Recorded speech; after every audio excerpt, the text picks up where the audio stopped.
Assalamualaikum warahmatullahi wabarakatuh. Bagi teman-teman yang baru pertama kali mampir di channel YouTube ini, saya ingin mengucapkan selamat datang dan selamat belajar. Semoga dengan adanya video ini selalu menemui kita semua dalam keadaan sehat, dimudahkan, dan diberkahi dalam beraktivitas. Sebelumnya, mari kita bersyukur kepada Allah Subhanahu wa Ta'ala mengawali playlist yang keempat di perjumpaan kita di pertemuan hari ini. Alhamdulillah, kita masih bisa dipertemukan kembali pada kesempatan ini, yaitu masih terkait dengan latihan pembahasan soal, yaitu tes wawasan kebangsaan.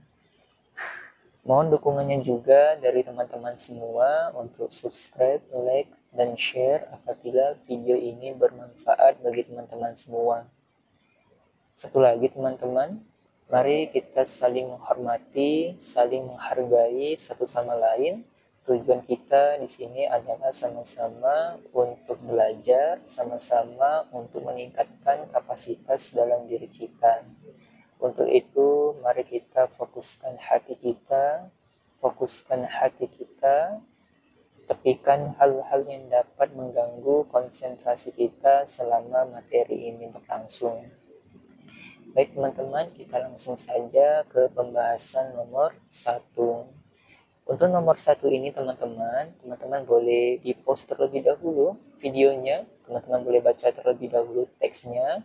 Namun di sini saya hanya fokus pada satu kalimat terakhir sebelum pertanyaan itu diberikan.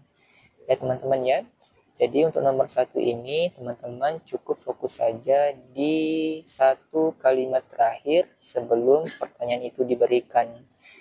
Yaitu bagi Muhammad Ahsan dan Hendra Setiawan mengaku senang bisa tembus ke partai final.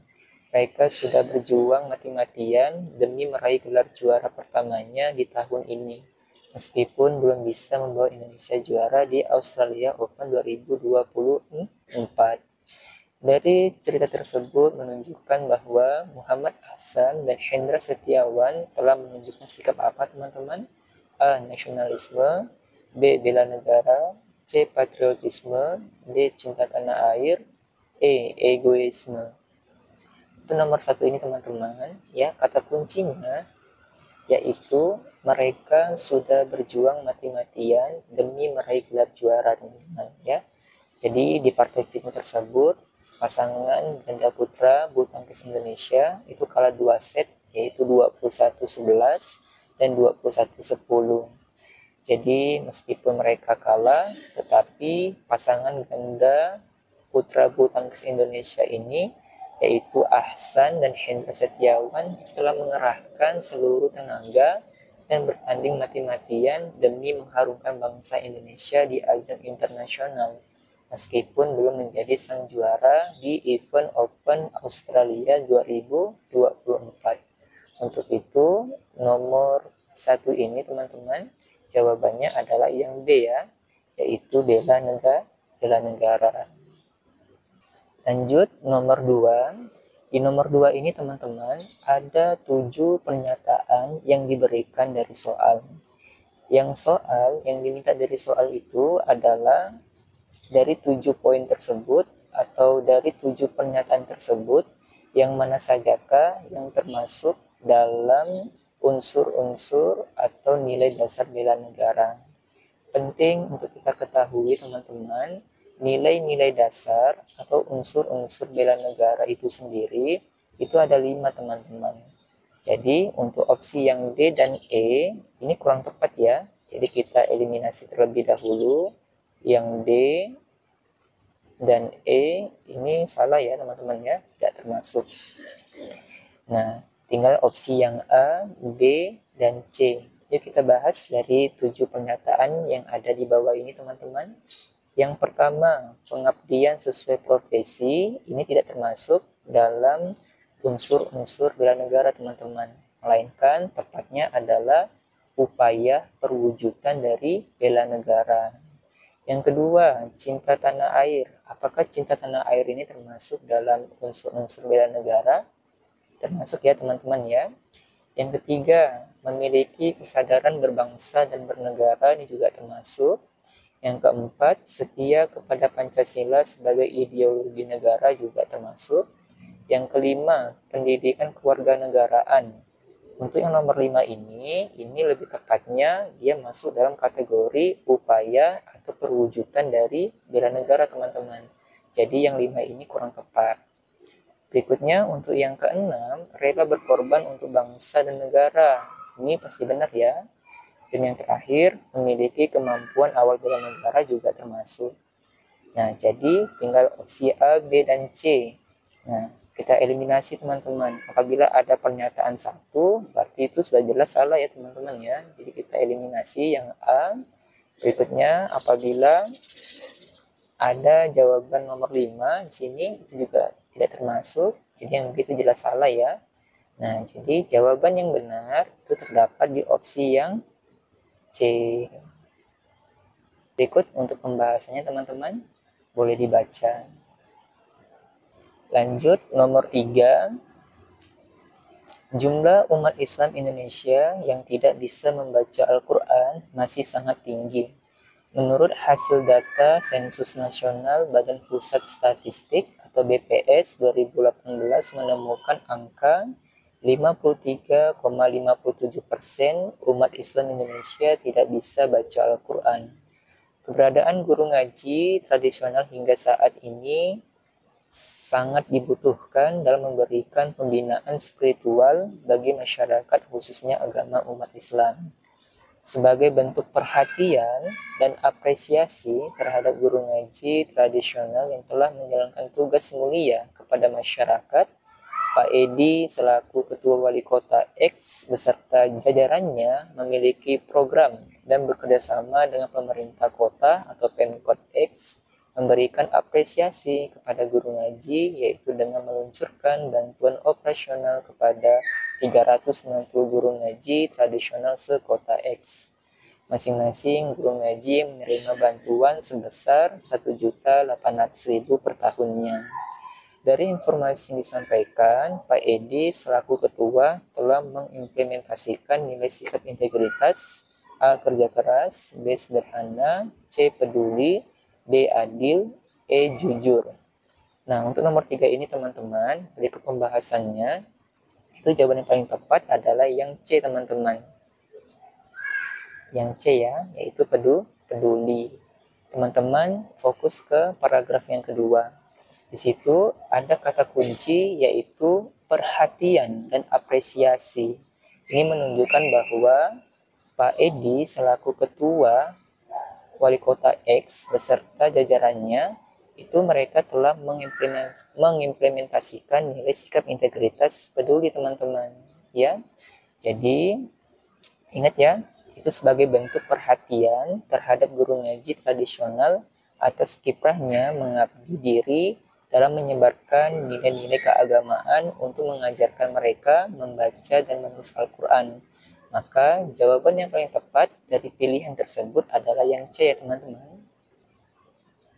Nomor 4. Intensitas hujan yang tinggi menyebabkan sejumlah dataran rendah mengalami banjir. Ditambah lagi meluapnya sejumlah sungai di Kabupaten Landak. Informasi yang diperoleh ada 3.733 unit rumah terendam banjir dan 11 jiwa terpaksa mengungsi ke tempat yang lebih aman lantaran rumahnya cukup parah terendam banjir. Dan ada 13.558 jiwa terdampak dan memerlukan bantuan sosial. Rudi sebagai anggota tim relawan di kabupaten tersebut berupaya untuk melakukan penggalangan dana dan menyalurkan bantuan tersebut bagi warga yang terdampak banjir. Dari ilustrasi tersebut, Rudi sebagai anggota dari tim relawan telah mengamalkan sila keberapa teman-teman? Apakah sila yang pertama, ketuhanan yang Maha Esa? Apakah yang B, kemanusiaan yang adil dan beradab? Apakah yang C, persatuan Indonesia? Apakah yang D, kerakyatan yang dipimpin oleh hikmat kebijaksanaan dalam permusyawaratan perwakilan? Atau yang E, keadilan sosial bagi seluruh rakyat Indonesia. Nah, di sini kan dari soal yang disampaikan, posisi Rudi itu kan sebagai anggota dari tim relawan di Kabupaten Landak. Nah, karena di sini ada kata kuncinya yaitu bantuan sosial. Yang namanya bantuan sosial ini kan teman-teman, ini kan merupakan bentuk bantuan ya, hubungan manusia dengan manusia ya. Jadi untuk nomor 4 ini itu lebih tepatnya si Rudi ini telah mengamalkan sila yang kedua teman-teman, yaitu kemanusiaan yang adil dan beradab.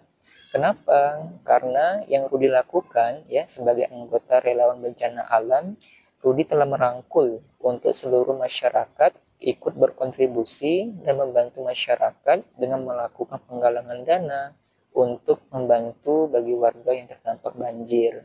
Dengan demikian, Rudi telah mengamalkan salah satu butir Pancasila, yaitu sila kedua, tepatnya bahwa Rudi gemar melakukan kegiatan kemanusiaan. Maka jawaban yang paling tepat dari pilihan tersebut adalah yang B. Nomor 5, di Indonesia LGBT jelas bertentangan dengan sila yang pertama dan sila kedua di dalam Pancasila. LGBT ini bukan fitrah yang melekat pada manusia. LGBT adalah dampak pengaruh dari lingkungan, pengaruh-pengaruh sikap, sifat dalam berinteraksi yang menjadi beberapa kalangan manusia merasa seakan-akan bergesernya dari keadaan awal. Keadaan awal di sini maksudnya adalah yang awalnya posisi kita itu adalah seorang laki-laki, kita ingin berupaya untuk menjadi seorang perempuan atau sebaliknya teman-teman. Ya, ini bukan kondisi yang normal. LGBT sangat berbahaya bagi generasi muda karena LGBT adalah salah satu contoh dari paham apa teman-teman? Apakah egoisme yang artinya mementingkan diri kita sendiri? Apakah yang B, etnosentrisme? Apakah yang C, nasionalisme? D, liberalisme? E, hedonisme? Nah, nomor 5 ini teman-teman, berikut pembahasannya. Jawaban yang paling tepat di antara 5 pilihan tersebut adalah opsi yang D, teman-teman, yaitu paham liberalisme. Jadi, pengertian dari paham liberalisme itu sendiri itu sangat erat kaitannya dengan kebebasan teman-teman ya. Jadi paham liberalisme ini sangat bertentangan sekali dengan negara Indonesia. Kehidupan liberal itu cenderung kehidupannya itu lebih bebas dan melanggar norma dan etika yang ada di negara kita teman-teman. Dan pelaku LGBT ini tentu saja dapat mengubah cara sikap dan perilakunya dalam menjalani kehidupannya, sehingga bisa berdampak kepada generasi muda berikutnya. Maka jawaban yang paling tepat dari pilihan tersebut adalah yang D ya teman-teman, yaitu paham liberalisme. Baik teman-teman, demikian untuk hari ini. Semoga dengan adanya video ini bisa memberikan nilai manfaat kepada teman-teman semua. Baik teman-teman, ketemu lagi di video berikutnya. Assalamualaikum warahmatullahi wabarakatuh.